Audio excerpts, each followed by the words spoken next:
వాళ్ళకి తేడా ఎక్కడ ఉంది, మంచిగా చెప్పు చూడు అని అడిగారు.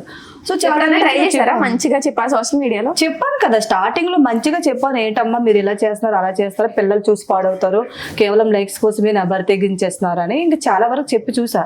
ఎప్పుడైతే నేను బూస్ట్ పెంచానో ఇంకా అప్పుడే మానేసుకున్నాను. ఓకే, ఇప్పుడు చాలా మంది సెలబ్రిటీస్ తమ సోషల్ మీడియాలో కూడా అలాంటి పోజులతో ఫోటోలు పెడుతున్నారు, మరి వాళ్ళని ఎందుకు తిట్టకూడదు మీరు?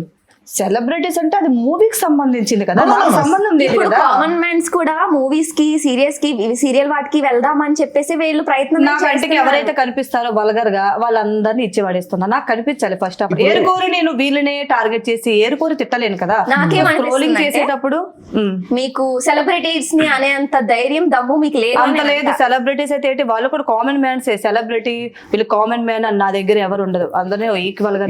మీరు ఒకసారి మన తెలుగు ఫిలిమ్స్ లో నటించిన హీరోయిన్స్ ప్రొఫైల్స్ కనుక ఇన్స్టాగ్రామ్ ప్రొఫైల్స్ చూస్తే చాలా దారుణంగా కొన్ని పోస్టులు ఉంటాయి. ఎందుకంటే వాళ్ళ ప్రొఫెషన్ కి వెళ్ళిపోతుందని వాళ్ళ లైమ్లైట్ లో ఉండడం కోసం పెడుతున్నారు, అది వాళ్ళ అవసరం. అదే విధంగా ఇప్పుడు మీరు ఎవరినైతే ట్రోల్ చేశారో వాళ్ళకు కూడా ఉంటది, లైక్ మేము కొంచెం జనాల్లోకి వెళ్ళాలి, end of the day opinion change అవుతుంది కదా, సో అప్పుడు మాకు కొంచెం ఇన్స్టాగ్రామ్ లో ఫాలోవర్స్ వస్తే మా లైఫ్ మారుతుంది, వాట్ ఎవర్ ఇట్ మే, లేదా ఏ రీజన్ అయి ఉండొచ్చు. అలా పెట్టింది మీరు ఎలా ట్రోల్ చేస్తారు? అది నా ఇష్టం, మీరు అడిగే రైట్స్ మీకు లేవు. నా కంటెంట్ అదే, నాకు ఫాలోయింగ్ కావాలి.